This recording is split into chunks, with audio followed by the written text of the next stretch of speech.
Welcome to the Banker Lamp. Please enjoy the video. In this video, I will explain how to link Discord to CFX. We'll cover the simple steps to connect your server, ensuring smooth integration. First, we'll prepare both your Discord and CFX accounts. Then, I'll guide you through the actual linking process. Finally, we'll verify the connection and discuss quick troubleshooting tips. This easy method will get your platforms communicating effectively in no time. Before we begin linking, let's get your accounts ready. Make sure you have administrator permissions on your Discord server.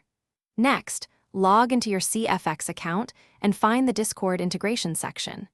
You'll also need your Discord server ID, which you can find by enabling developer mode in Discord settings. Having these details prepared will make the connection process much smoother. Now let's connect them. From your CFX integration settings, copy the unique Discord bot token. Then, use the provided link to add the CFX bot to your Discord server. Authorize the bot, granting it the required permissions to function correctly. Once added, return to CFX to confirm that the connection status shows as successful. This establishes the primary link between your platforms. To ensure everything is working, first check for a confirmation message within your CFX account. Then, try a simple CFX command in your Discord server to test the integration. If you encounter any issues, double-check the bot's permissions in Discord.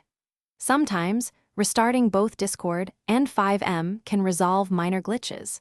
For persistent problems, the CFX documentation is a great resource for detailed troubleshooting.